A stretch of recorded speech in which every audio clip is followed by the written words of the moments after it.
श्री गणेशाय नमः। ओम नमो भगवते वासुदेवाय नमः। आषाढ़ मास के शुक्ल पक्ष की देवशयनी पद्धा एकादशी का महात्म्य। धर्मराज युष्ट बोले कि हे भगवान, आषाढ़ माह के शुक्ल पक्ष की एकादशी का क्या नाम है और इस दिन कौन से देवता की पूजा होती है तथा उसकी विधि क्या है, सो विस्तार पूर्वक कहिए।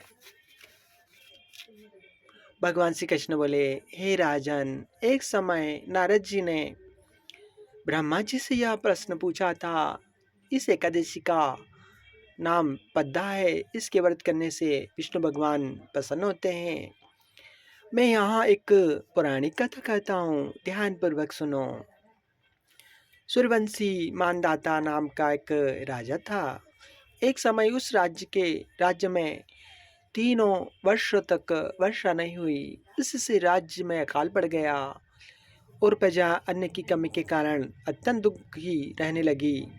एक दिन राजा प्रजा से बोला, वर्षा के न होने के से आप लोग बहुत दुखी हो।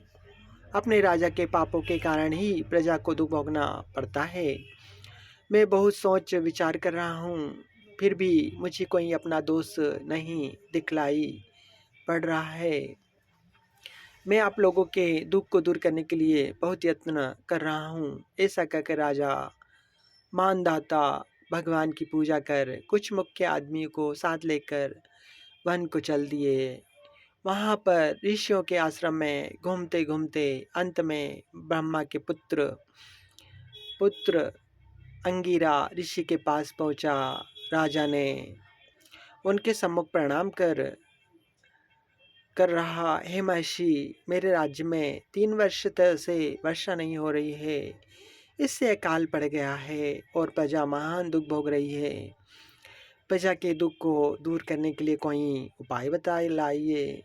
इस पर वह ऋषि बोले, हे राजन, यह सतयुग सब युगों में श्रेष्ठ है। इससे धर्म के चारों चरण सम्मिलित हैं, अर्थात इस युग में धर्म की सबसे अधिक उन्नति है। परंतु आपके राज्य में एक शूद्र अधर्म का आचरण कर रहा है।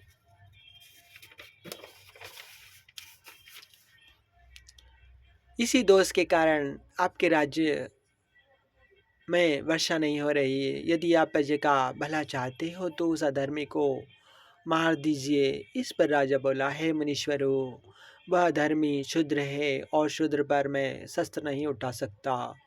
आप इस दोष से छूटने का कोई अन्य उपाय बतलाइए।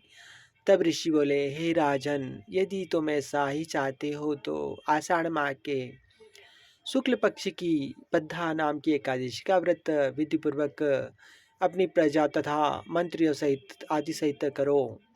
इस व्रत के प्रभाव से राज्य में वर्षा होगी और अंत में सुख पावेगी, क्योंकि इस एकादशी का व्रत सब सिद्धियों को देने वाला और उपद्रव को शांत करने वाला है। मुनि के इस वचनों को सुनकर राजा अपने नगर को वापिस आया और विधिपूर्वक पद्धा एकादशी का व्रत किया।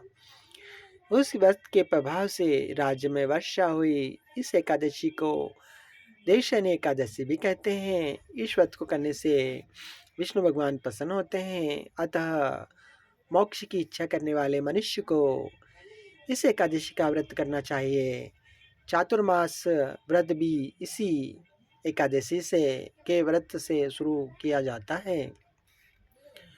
चातुर्मास व्रत सांसारिक एवं परलौकिक सुखों की प्राप्ति का अच्छा साधन है। ओम नमो भगवते वासुदेवाय नमः। गर्भूरिगर्भं कर्णावतारं संसारसारं भुजगेन्द्रहारं सदा वसन्तं हृदयारविन्दे भवं भवानी सहितं नमामि। ओम नमो भगवते वासुदेवाय नमः। जय हो।